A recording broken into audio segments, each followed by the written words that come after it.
nivoaka ny première édition aloha zany tamin'ny 2005 a dia le lalàna code de travail vao nivoaka fotsiny a no tena nazava hoe natao anatin'io première édition io satria 2004 faraparany 2004 nivoaka ny code de travail vaovao de 2005 zany dia efa nivoaka mivoaka nalazava ny lalàna io dia tsy maintsy namoaka an'le deuxième édition satria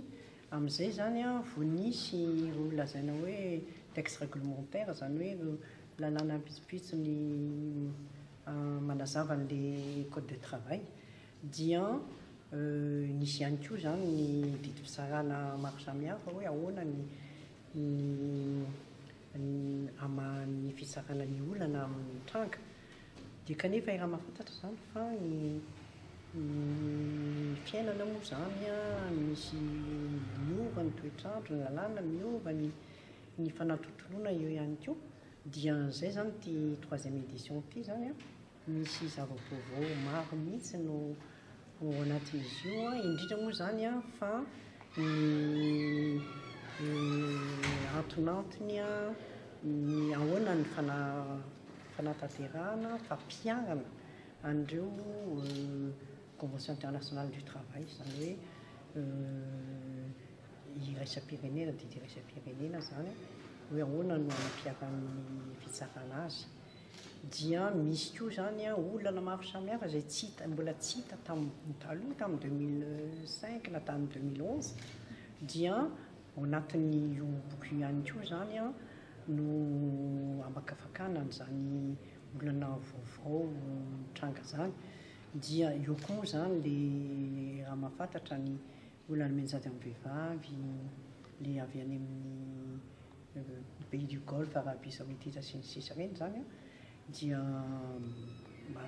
azavaina ao anatin'io mihitsy zany amitsipirian'ny fipetrany reny olana reny a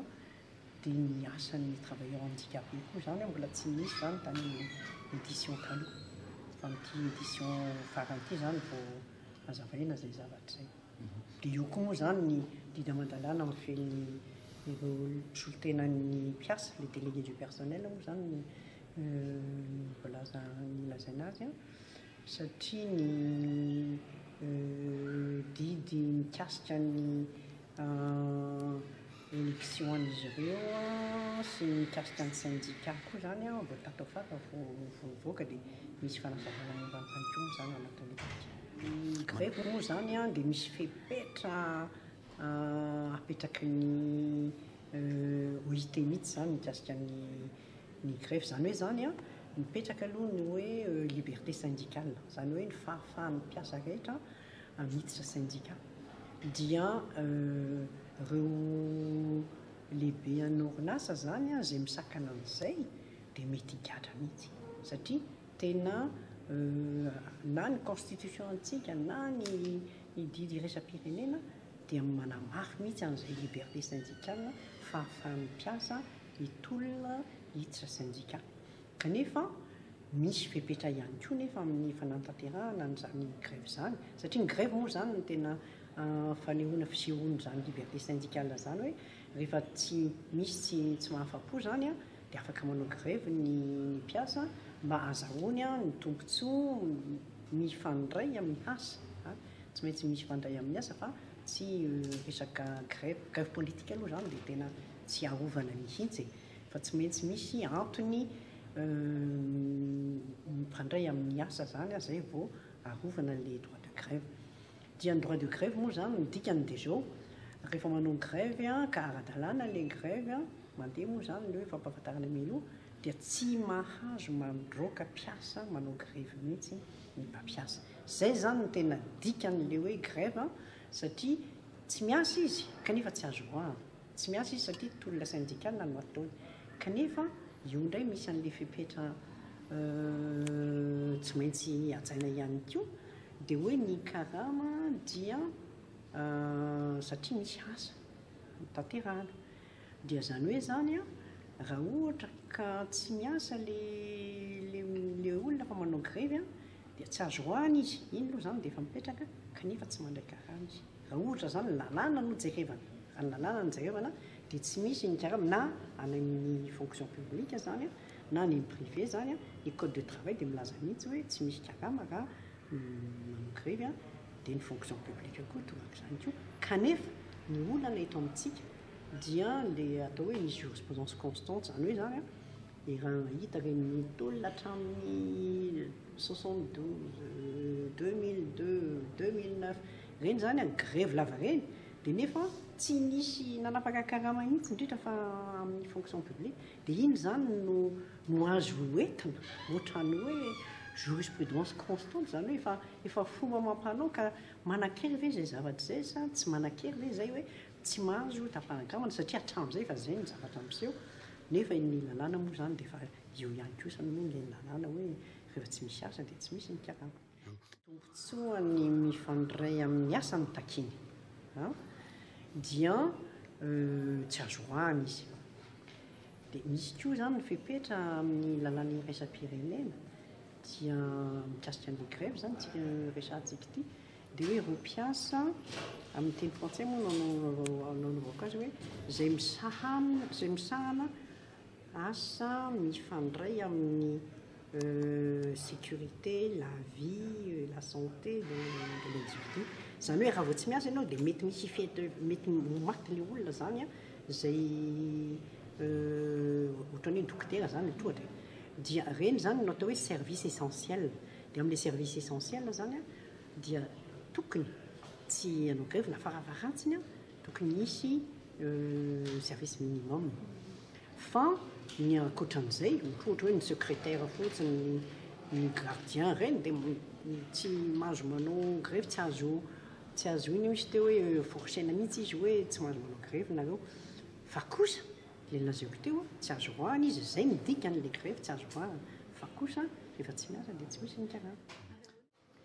rehefa mivoaka le convention internationale dia hoentina eo amin'ny assemblée nationale dia makany amin'ny sénat dia pour ratification zany hoe pour ifankatoavana dia rehefa mahazo fankatoavana eo anaty amin'ny parlement zany reny any reny ka promulguen'ny filoham-pirenena dia manakery ambony lalàna dia zay le lazaiko teo asaka ka mba aingana loatra le fanazavako azy zany hoe misy azo tonga dia ampiarana avy hatrany ohatra hoe tsy mahazo manao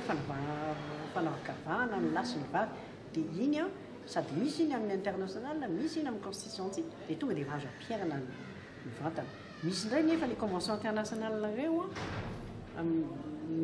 mametraka tombontsoa an'ny mpiasa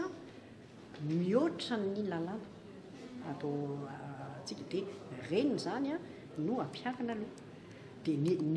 misy koa zany eto amintsika misy lalàna tsy misy resaka zany hoe momba ny zao tsy misy lalàna mikasika an'izay dia any amin'ny convention internationale zany mijerevana hoe ahoana moa zany ny ala olona momba n'izy io rehefa tsy misy ny lalàna eto amintsika isako isan'ny voarisanao tao anatin'le boky tao amin'ny présentation ao anatin'ny boky daholo zany mbola relative le resaka hoe droit du travail tamitsika fampiarana azy tena tiako lazaina sakana amin'le izy io zany mahatonga anazy zany hoe le ana foana nefa zany tena fampisoana goavana mihitsy ka le tena relative zany hoe tena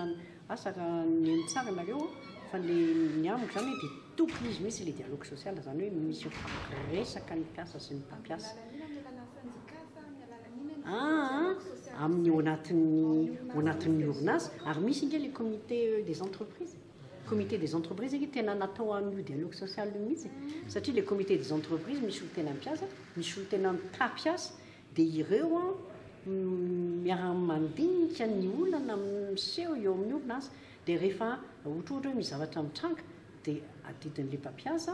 tsy maintsy miresaka izy amin'le comité d'entreprise dia io ndray zany manelanelana le comité d'entreprise zany manelanelana amin'ny mpiasa sy ny mpampiasa mba tsy hisian'le olana satria hitantsika hoe relative zany dikan'izay dia vao tsy mahazo rarany le mpiasa dia grève nefa mety vitany fampiasana mety vitany dialogue le dialogue zany tena tsy misy mihitsy ato amintsika nefa io tena mamaha olana be dia be mihitsy io tena tanjona ny ny dida mandalany iresa-pirenena concentration loyer zany amin'izao fotoana zao zay zany ohatrany hoe leitmotiv de hoe travail décent asa mendrika zany hoe tsy asa antevosiny zany fa asa mahavelona zany hoe ara-dalàna ny karama dia afaka mivelatra ny mpiasa sy ny fianakaviany afaka manao congé izy dia tsy le asa fotsiny fa mba misy fialamboly kely hitaka zany zay zany le hoe asa mendrika zany mba misy an'le manaja an'le mahaolona n'le mpiasa dia ara-dalàna ny karama sy ny tombontsoa rehetra mba mahavelona n'izy mianakafo fa tsy hoe hitrosa lava.